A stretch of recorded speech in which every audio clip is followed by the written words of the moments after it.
नमस्कार, मेरा नाम आशुतोष कुमार गोस्वामी है और हमारे इस चैनल टेक एक्सपीरियंस पे आपका स्वागत है।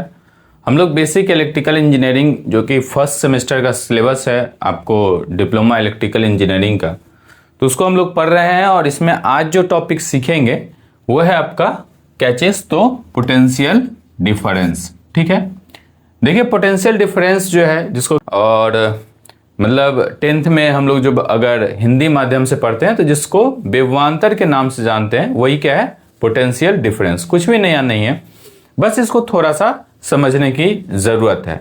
मान लीजिए जैसे सपोज कीजिए यहाँ कोई सोर्स चार्ज है, ठीक है ना, यहाँ कोई इस पॉइंट पे कोई सोर्स चार्ज है और इस पॉइंट पे कोई एक टेस्ट चार्ज रखे हुए हैं। ठीक, जहां टेस्ट चार्ज रखे हुए हैं इसको पॉइंट ए मानते हैं, जहां हम लोग सोर्स चार्ज रखे हुए हैं इसको पॉइंट बी मानते हैं। ठीक, अब जब इसको पॉइंट बी मान रहे हैं जो कि कैसा चार्ज है, तो सोर्स चार्ज है, ठीक है ना,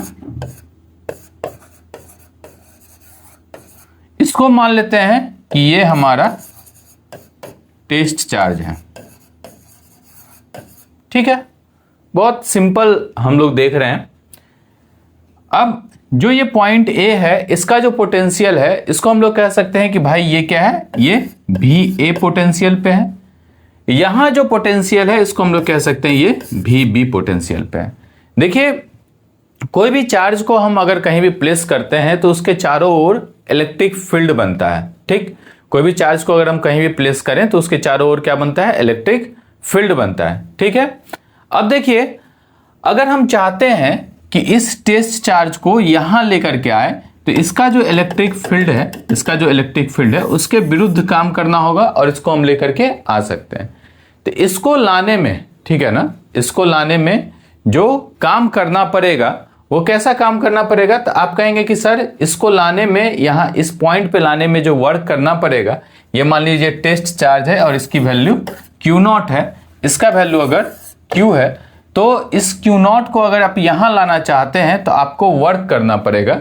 और वर्क जो करना पड़ेगा किस पे, ए पे, कहां लाने के लिए, बी पे लाने के लिए, तो कितना वर्क डन करना पड़ेगा, तो WAB अपॉन Q0। ठीक, अब देखिए ये वर्क डन करना पड़ेगा तो इसका मतलब वर्क डन का जो यूनिट है यानी वर्क का जो यूनिट है वो क्या लिखते हैं हम लोग, तो इसको लिखते हैं हम लोग जूल और इसके लिए लिखते हैं कूलम। ठीक, और ये जो वर्क डन करना पड़ेगा इसी को कहेंगे कि हम लोग को क्या करना पड़ेगा, एक पोटेंशियल लगाना होगा। ठीक, और पोटेंशियल जो लगाना पड़ेगा उसको कहेंगे भी। और अगर हम लोग इस दोनों के बीच जो पोटेंशियल डिफरेंस है उसकी अगर बात करें तो हम लोग कहेंगे इस दोनों के बीच जो पोटेंशियल डिफरेंस है वो क्या है, भी बी, क्योंकि बड़ा वाला कौन है, बी, तो भी बी माइनस भी ए। अब देखिए बहुत आराम से समझिए, कुछ खास हमने नहीं लिखा है, बहुत सिंपल लिखा है बात।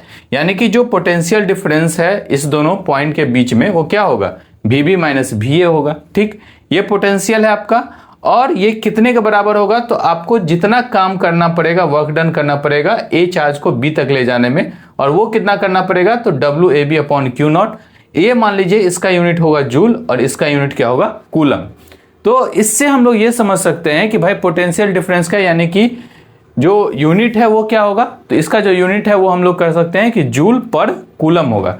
अगर मान लीजिए पोटेंशियल जो है, पोटेंशियल डिफरेंस 1 है यानी कि 1 वोल्ट है, 1 वोल्ट है, तो इसका मतलब है कि ये क्या होगा, 1 जूल अपॉन 1 कूलम। ठीक है ना, और इसको हम लोग रिप्रेजेंट करते हैं, ये जो अंतर ये वोल्ट में है, ये वोल्ट में है और ये वोल्ट में है, तो इसका जो यूनिट है वो क्या चीज में होगा, तो यूनिट होगा वोल्ट में।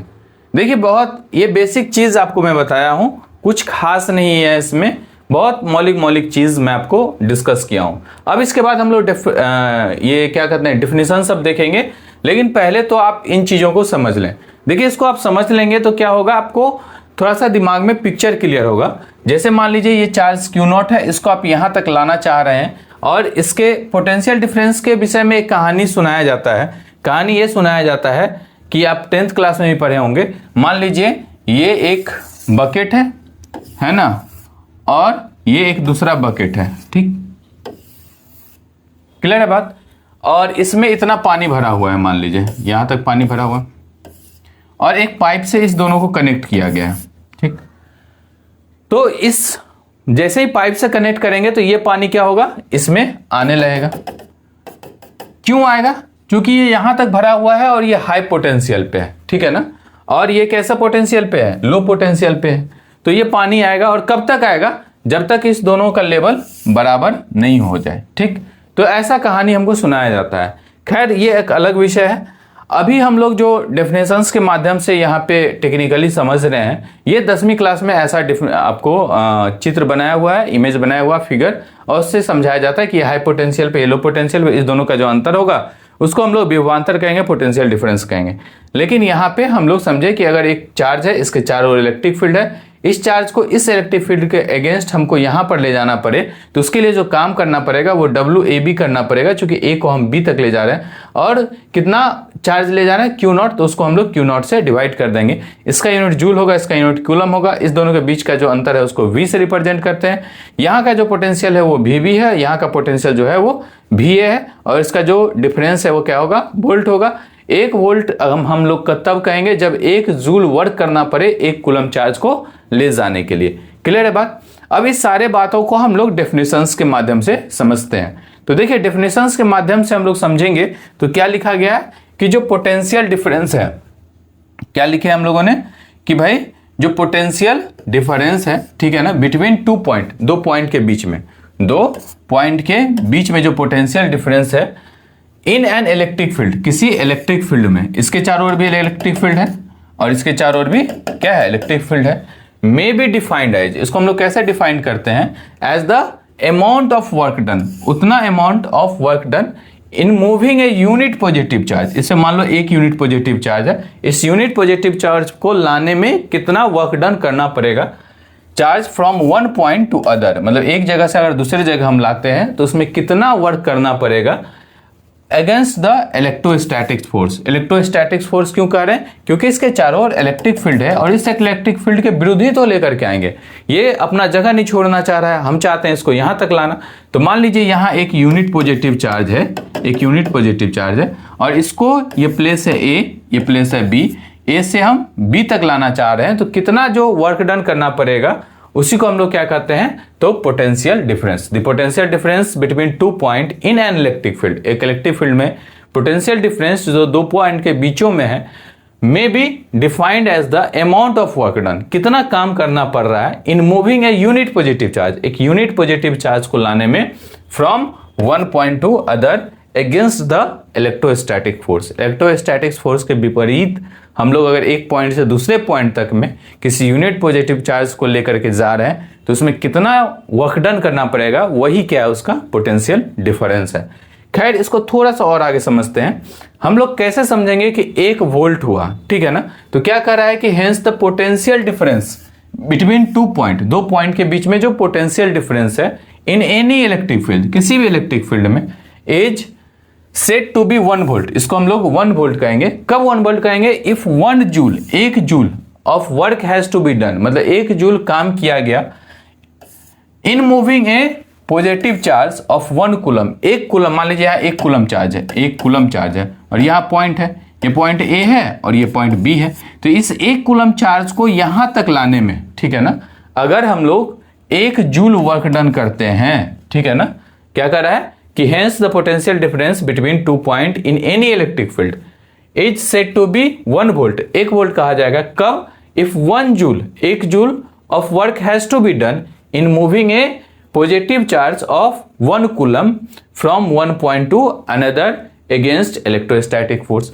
मतलब इस एक पॉइंट से दूसरे पॉइंट तक लाने में अगर 1 जूल काम करता है 1 कूलम चार्ज को लाने में, तो हम लोग कहते हैं कि क्या हुआ, 1 वोल्ट हुआ। यानी कि 1 वोल्ट जो होगा वो 1 जूल अपॉन 1 कूलम होगा। ठीक है, क्लियर है बात यहां तक। अब देखिए 1 वोल्ट को हम लोग जूल को थोड़ा सा रिप्लेस करके हम लोग 1 न्यूटन मीटर भी लिख सकते हैं और पर कूलम ऐसा भी लिख सकते हैं। तो आपको समझ में आया पोटेंशियल डिफरेंस का कहानी। अब इसके बाद अगला टॉपिक जो हम लोग समझते हैं, देखिए ये छोटा सा टॉपिक है, आपको समझते चलना है और क्वेश्चंस हो सकता है छोटा क्वेश्चंस आपसे पूछा जा सकता है 4 नंबर का। मैं आपको एग्जामिनेशन पैटर्न, चूंकि आप फर्स्ट सेमेस्टर में अगर हैं तो मैं आपको एक दिन एग्जामिनेशन पैटर्न भी बताऊंगा कि किस तरीके से आपका एग्जामिनेशन होगा, कितने नंबर का क्या क्वेश्चंस आएगा और क्या एग्जामिनेशन पैटर्न रहने वाला है। तो आप जो है सो उसमें समझ सकते हैं और फिर खुद को उस तरीके से प्रिपेयर कर सकते हैं। तो ये छोटा 4 मार्क्स का हो सकता है क्वेश्चंस, ऐसा पूछ सकता है। अब देखिए ये दूसरा जो टॉपिक है आपको इलेक्ट्रोमोटिव फोर्स, ठीक है ना, एप्सिलॉन से इसको रिप्रेजेंट करते हैं। इलेक्ट्रोमोटिव फोर्स किसको कहते हैं? देखिए इसके लिए सबसे पहले एक छोटा सा सर्किट डायग्राम हम बनाते हैं आपको, और उस सर्किट डायग्राम की मदद से आपको समझने में आसानी होगी। मान लीजिए ये एक छोटा सा सर्किट डायग्राम है, बहुत आराम से समझें। ये बल्ब लगा हुआ है, ठीक, और ये आपका सेल लगा हुआ है, ठीक। ये इसका प्लस टर्मिनल है और ये माइनस टर्मिनल है। यहां ये प्लस प्लस है और यहां ये minus minus minus minus minus minus है, ठीक है। ये लोड है, यानी कि एक बल्ब लगा हुआ है, ये मान लीजिए ग्लो कर रहा है, ठीक है। यहां तक आप समझ रहे हैं, ठीक। इसके ये जो माइनस माइनस आपको दिख रहा है वो क्या है? इलेक्ट्रॉन्स है, और ये इस दोनों के बीच में क्या है? इलेक्ट्रिक फील्ड है, ठीक है ना। ये क्या है आपका? तो ये है, और इसके बीच में क्या है? तो इलेक्ट्रिक फील्ड है, और ये जो इलेक्ट्रिक फील्ड है वही जो है सो ड्राइव्स करता है चार्ज को, मतलब चार्ज को लेकर के चलता है। ड्राइव करने का मतलब क्या है? ड्राइव करने का मतलब लेकर के चलना, ठीक है ना। यही जो इसके बीच में इलेक्ट्रिक फील्ड है, ये जो इलेक्ट्रिक फील्ड है इसके बीच में इलेक्ट्रिक फील्ड, यही ड्राइव्स करता है चार्ज को, ठीक है। अब ऐसा सर्किट आप समझ लें, ये करंट की दिशा है, ठीक है। ये आप समझ लें, ये I जो है वो क्या है? करंट की दिशा है। अब देखिए, अब डेफिनेशंस को समझते हैं कि इलेक्ट्रोमोटिव फोर्स क्या है। मोटिव मतलब जो ड्राइव करे, इलेक्ट्रॉन्स को जो ड्राइव करने वाला जो फोर्स है उसको कहेंगे इलेक्ट्रोमोटिव फोर्स। मतलब इलेक्ट्रॉन्स को क्या करे? वो ड्राइव करे, तो ड्राइव करने वाला जो फोर्स होगा उसको कहेंगे इलेक्ट्रोमोटिव फोर्स। अब देखिए क्या कर रहा है? द फोर्स, फोर्स मतलब जो दबाव बना रहा है, जो फोर्स मतलब धक्का जो लगा रहा है, the force which creates the pressure, क्या क्रिएट कर रहा है? प्रेशर।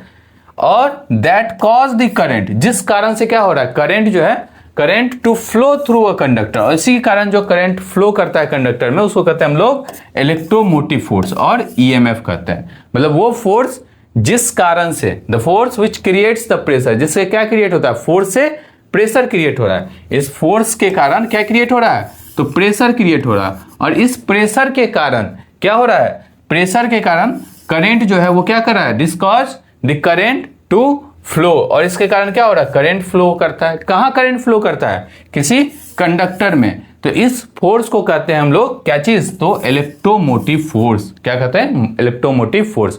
फिर सुन रही है, ऐसा फोर्स जिसके कारण क्या क्रिएट हो?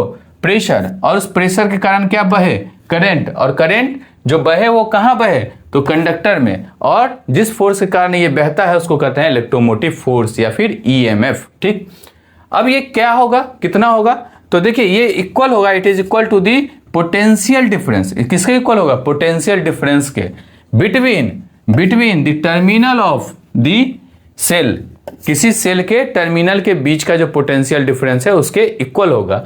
कब? जब when no current is drawn from the cell, जिस समय कोई करंट उस सेल से बह नहीं रहा है, तो उस समय जो उसके दो पोटेंशियल, दो टर्मिनल होगा, यानी प्लस वाला और माइनस वाला, उसके ओपन सर्किट में, ओपन सर्किट मतलब कुछ भी कनेक्ट उस पर नहीं है, तो उसको हम लोग कहेंगे क्या चीज?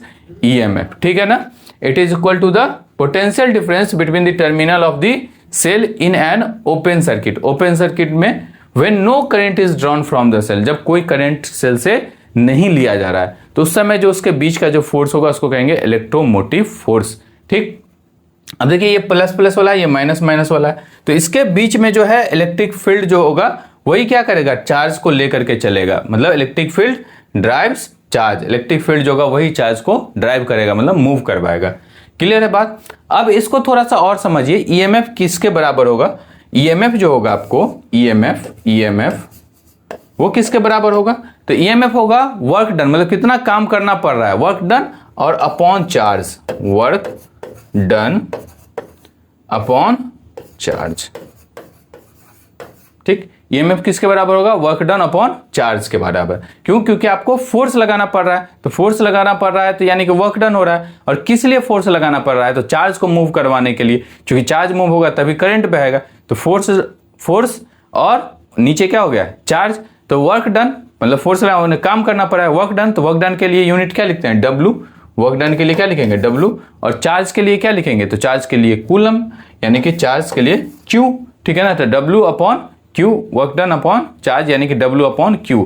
इसका जो यूनिट होगा वो यूनिट क्या होगा, वोल्ट ही होगा। इसका भी यूनिट क्या होगा, इसका यूनिट वोल्ट होगा। तो SI यूनिट जो होगा इसका क्या होगा, वोल्ट होगा। तो EMF का SI यूनिट अगर पूछा जाएगा, SI यूनिट, आप कहेंगे सर इसका भी SI यूनिट क्या होता है, वोल्ट ही होता है। ध्यान रहेगा बात। अब इसके बाद थोड़ा सा और हम लोग समझते हैं, और किसको कहेंगे, अगर मान लीजिए इलेक्ट्रोकेमिकल सेल है, कोई इलेक्ट्रोकेमिकल सेल है, मतलब इलेक्ट्रोकेमिकल सेल कहते हैं जो बैटरी है, जो सेल है वो है, वो अगर सप्लाई करता है energy of 1 joule, 1 joule energy को सप्लाई करता है फॉर 1 कूलम, मतलब 1 जूल एनर्जी लेके चलता है, 1 कूलम को लेके जाने में उसको 1 जूल एनर्जी लगता है, through of charge through the whole circuit, EMF is 1 volt. मान लीजिए 1 जूल वर्क डन करने में 1 जूल एनर्जी अगर उसको लगता है 1 यूनिट चार्ज को ले जाने में, मतलब 1 कूलम चार्ज को ले जाने में, तो हम लोग कहेंगे कितना हुआ, ईएमएफ 1 वोल्ट हुआ। क्लियर है बात, मतलब 1 जूल वर्क डन करने में 1 जूल एनर्जी अगर लगता है 1 कूलम चार्ज को ले जाने में, तो ईएमएफ हम लोग कहेंगे 1 वोल्ट हुआ। ठीक है, अब इसके बाद समझिए टर्मिनल पोटेंशियल डिफरेंस किसको कहेंगे। ठीक है ना, टर्मिनल पोटेंशियल डिफरेंस, देखिए छोटा छोटा शब्द है लेकिन आपको समझना होगा। टर्मिनल पोटेंशियल डिफरेंस किसको कहेंगे, ठीक है। एनर्जी सेल हैज सब internal resistance which depends on, देखिए इसके लिए सबसे पहले एक छोटा सा हम लोग सर्किट बनाते हैं। टर्मिनल पोटेंशियल, देखिए ईएमएफ अलग चीज है और टर्मिनल पोटेंशियल अलग चीज है। ईएमएफ अलग चीज है और टर्मिनल पोटेंशियल डिफरेंस अलग चीज है। एक छोटा सा सर्किट डायग्राम हम बनाते हैं और उस सर्किट डायग्राम की मदद से आपको समझना क्या होगा, तो थोड़ा सा आसान हो जाएगा। तो देखिए सर्किट डायग्राम कुछ इस तरीके का,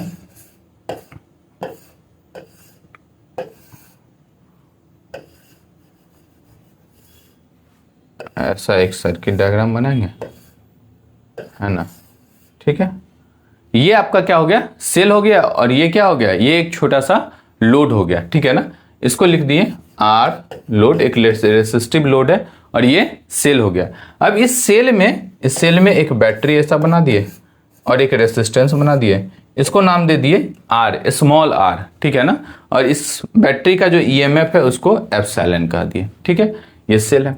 अब देखिए इस सेल का इंटरनल रेसिस्टेंस है, ठीक है। कोई भी सेल का, यही बात पहले लाइन में लिखा हुआ है। टर्मिनल पोटेंशियल समझने के लिए सबसे पहले देखिए, जैसे मान लीजिए एक बैटरी है, ठीक है ना। तो उस बैटरी का टर्मिनल पे जो वोल्टेज है उसको कहेंगे टर्मिनल पोटेंशियल, ठीक है ना। एक बैटरी के टर्मिनल पे जो वोल्टेज है उसको कहेंगे टर्मिनल पोटेंशियल। और उस बैटरी को ऐसे ही हम ओपन, इससे पहले पढ़े हैं ना, जब इस पे कोई लोड नहीं कनेक्टेड है, जब इस पे कोई लोड नहीं कनेक्टेड है, उस समय उस जो वोल्टेज होगा, है ना, when cell is an open circuit, मतलब कुछ भी नहीं कनेक्टेड है, तब ऐसे ही सिंपल बैटरी लगा हुआ है, तो उसका जो वोल्टेज होगा तो उसको कहेंगे हम लोग ईएमएफ, ठीक है ना।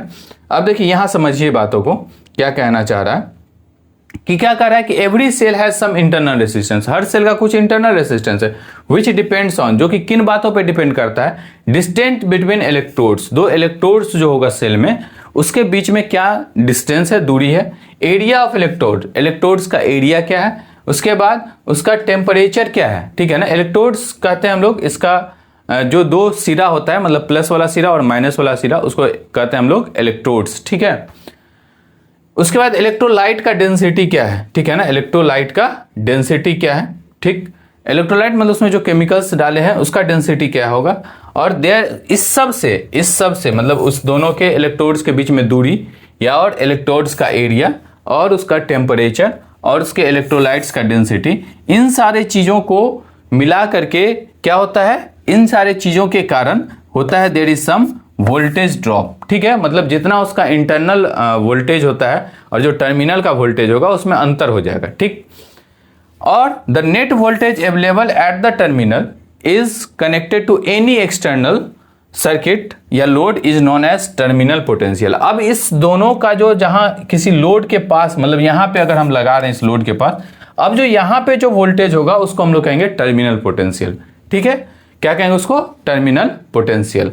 अब देखिए ये टर्मिनल पोटेंशियल जो है सो डिफर करेगा, ठीक है ना। कैसे डिफर करेगा? अगर मान लीजिए दो कंडीशंस है, अब जितना यहां पे टोटल वोल्टेज होगा उसमें ये वाला पोर्शंस क्या होगा? माइनस हो जाएगा। मतलब इसके लिए अगर हम इक्वेशंस लिखें तो हम ऐसा लिख सकते हैं, टर्मिनल पोटेंशियल के लिए अगर V लिखे तो V इक्वल टू क्या हो जाएगा? एप्सिलॉन माइनस, इसमें अगर करंट I बह रहा है तो IR, क्या V equal to E minus IR। कब होगा V equal to E minus IR? मतलब terminal potential E minus IR अगर जब ये डिस्चार्ज करेगा, मतलब इससे कोई लोड हम लगाए हुए हैं, तो इस परिस्थिति में जो टर्मिनल पोटेंशियल यानी कि V होगा वो क्या होगा? E minus IR।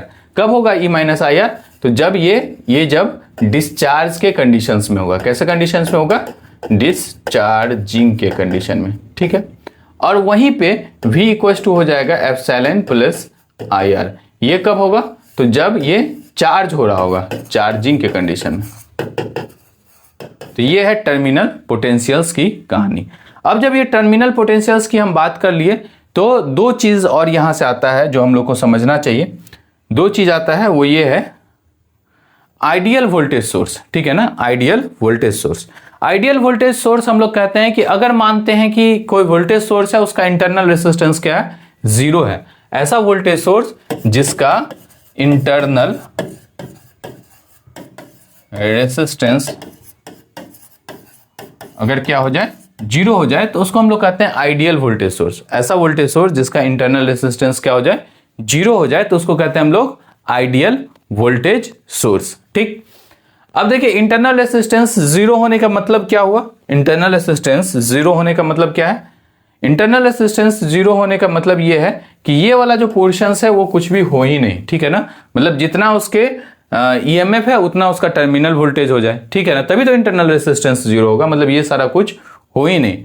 तो अब ऐसा तो संभव है नहीं, इसीलिए नाम इसका दिया है क्या चीज? Ideal voltage source. तो आप ध्यान रखेंगे, ऑब्जेक्टिव्स कई बार पूछा जाता है कि आइडियल वोल्टेज सोर्स का इंटरनल रेसिस्टेंस कितना होगा। तो आप सीधे आंख बंद करेंगे और बोलेंगे आशुतोष सर बताए हुए थे कि आइडियल वोल्टेज सोर्स का, आशुतोष सर बताए थे आइडियल वोल्टेज सोर्स का इंटरनल रेसिस्टेंस 0 होता है। आइडियल वोल्टेज सोर्स का इंटरनल रेसिस्टेंस 0 होता है। अब देखिए छोटा सा एक सर्किट बना करके, सर्किट के माध्यम से मैं आपको बताने की कोशिश करता हूं। जैसे मान लीजिए ये एक वोल्टेज सोर्स है, ठीक, ये प्लस वाला टर्मिनल, माइनस वाला टर्मिनल, ये VS है, ठीक।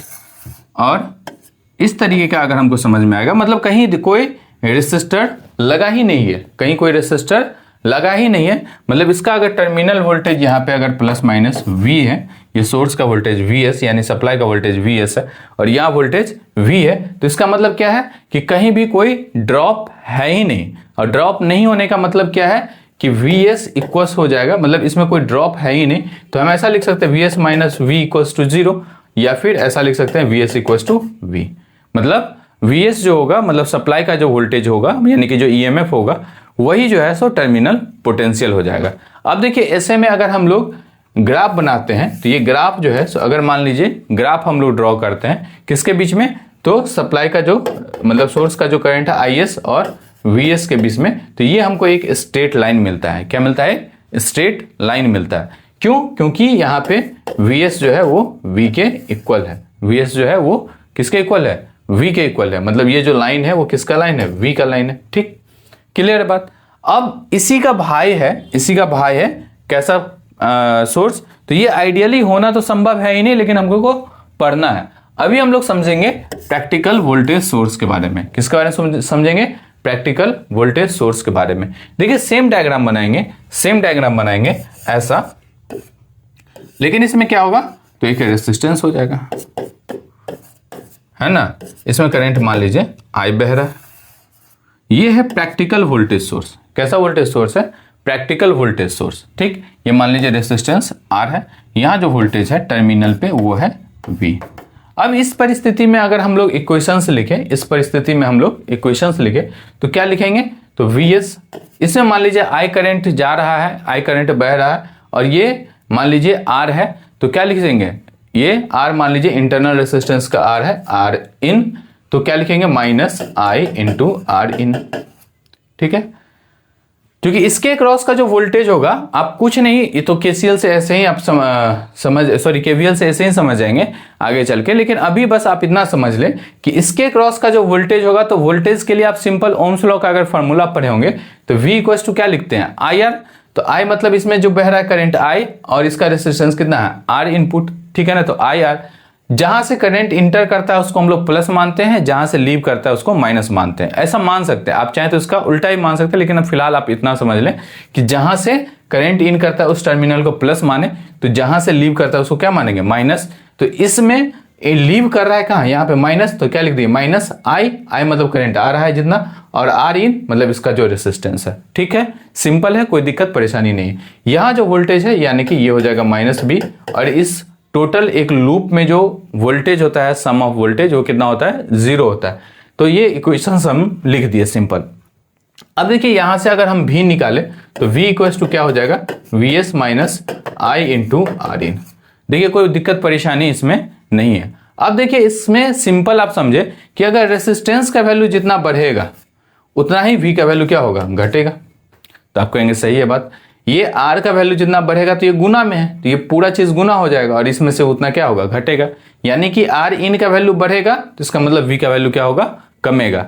अब अगर इसका हम ग्राफ ड्रॉ करते हैं किसके बीच IS, ठीक है ना, और ये हो गया VS, इसके बीच में अगर ग्राफ ड्रॉ करते हैं तो ये जो ग्राफ है वो किस तरीके का आएगा। तो ये ग्राफ जो है एक्चुअली में इससे पहले ऐसा आ रहा था, लेकिन अब जो है समय के साथ ये ग्राफ क्या होगा ऐसा डाउनवर्ड्स दिखेगा। ठीक है ना, तो ये जो पोर्शंस है वो क्या है, तो यहां लिखना है आपको, माफ कीजिएगा एक मिनट,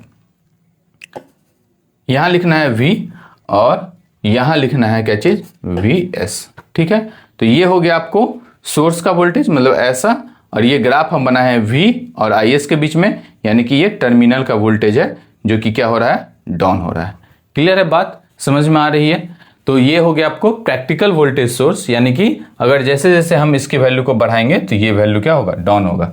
क्लियर, ये जो डॉट डॉट लाइन आपका दिख रहा है ये इससे पिछला वाला ग्राफ है जो कि VS का ग्राफ है। ठीक है, तो जैसे जैसे आपको समय बीतेगा यानी टर्मिनल का वोल्टेज डाउन होगा। क्यों डाउन होगा, क्योंकि ये वाला चीज एक्शन में आ रहा है और ये जितना बढ़ेगा उतना ज्यादा ये क्या होगा गिरेगा। तो अब आप समझ गए प्रैक्टिकल वोल्टेज सोर्स किसको कहेंगे, आइडियल वोल्टेज सोर्स किसको कहेंगे, उससे पहले टर्मिनल पोटेंशियल किसको कहेंगे, EMF किसको कहेंगे, और उससे पहले पोटेंशियल डिफरेंस किसको कहेंगे।